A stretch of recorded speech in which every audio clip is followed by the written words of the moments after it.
Takže dámy a pánové, máme tady vítěze oné sázky o vypití půl litru zelené na X. Je to Vali, ale jak se můžeme podívat, tak kýbl je prázdný. Půl litr už je taky prázdný a dokonce odnešený, takže Vali. No a když se vybliju, tak ty blitky vypiju, vole. Nesmysl, je to snad radši ani říkej. Takže Vali, první otázka, jak se cítíš? Cítím se dobře, už cítím, jak mi to leze do hlavy. To na moje pivo.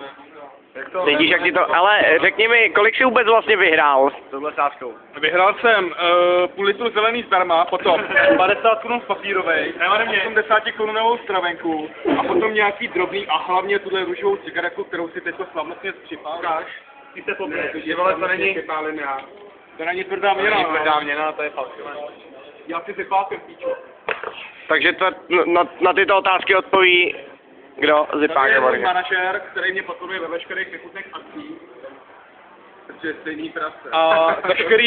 A veškerý dotazy za mě bude zodpovídat on. Ale pouze do té doby, než se mi to nebude líbit, jo. Originál. Protože když se pustí Kubu na špatník, vole, tak taky kecá pěkný hovna, vole.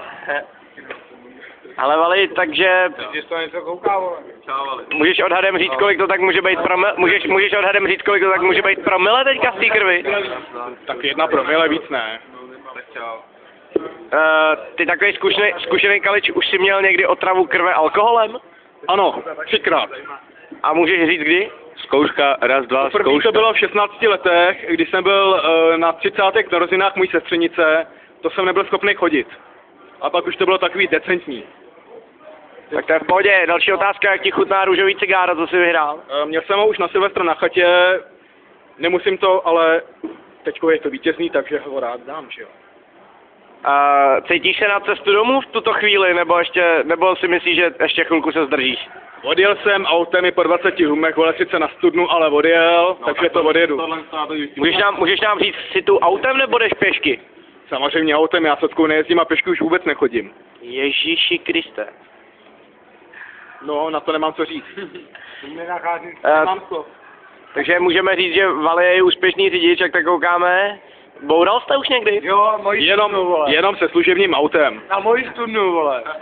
To nebylo, No, mojí můžu, manažer má blbý keci, tímto ho zbavuju veškerých práv. Já jsem na to dobu nic neřekl. No, tak teďko máš blbý kec a prostě, no dobře.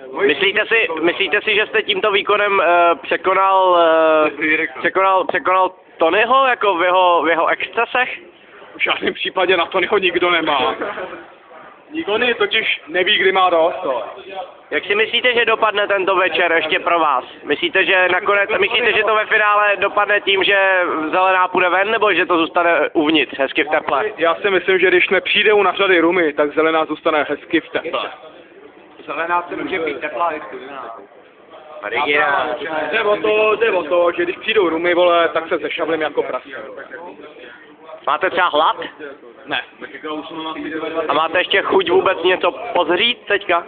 Teďko to na mě leze a teď jsem dostal tu pravou slinu. Teprve to přijde. No, jsi ještě mladá. Kolik máte na kontě mimo jiné piv teďka v tuto chvíli? Málo, já pivo nepiju. Já mám pivo jenom na žízeň, vole. A kouříte? Ne. Takže růžové je teďka vítězné. Kouřím jenom crack. A do prdele.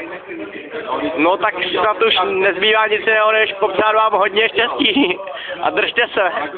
Děkuji. Přihlásíme se opět s další reportáží, pokud váš stav nějak pokročí. Alexander Forever. Originál. A proto? Ali.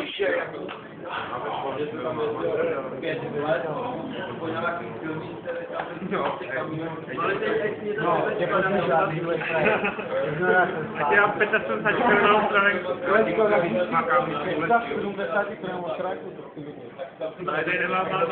Abych 120. Nevěří? No. To mi dá. 70 korunovou stravenku. No. Dělej Máco. Dobře. Počkej Máco, ty máš 570 korunovou stránku. 75 korunovou stravenku. A dáš mu ji, když vyexne ještě tohleto pivo. Já mu dám 40 stravenku. Nesmysl. Ne, první ukaž ty stravenky. Já tady nemám, tak až ten návoz tak a máme doma hned. Tak kolik jich máš tady? Žádnou, taky nemám.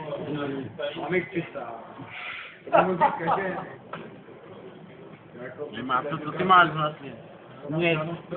Já to máš. A mám... Holou prdel. Mám. To taky. Holou prdela mám.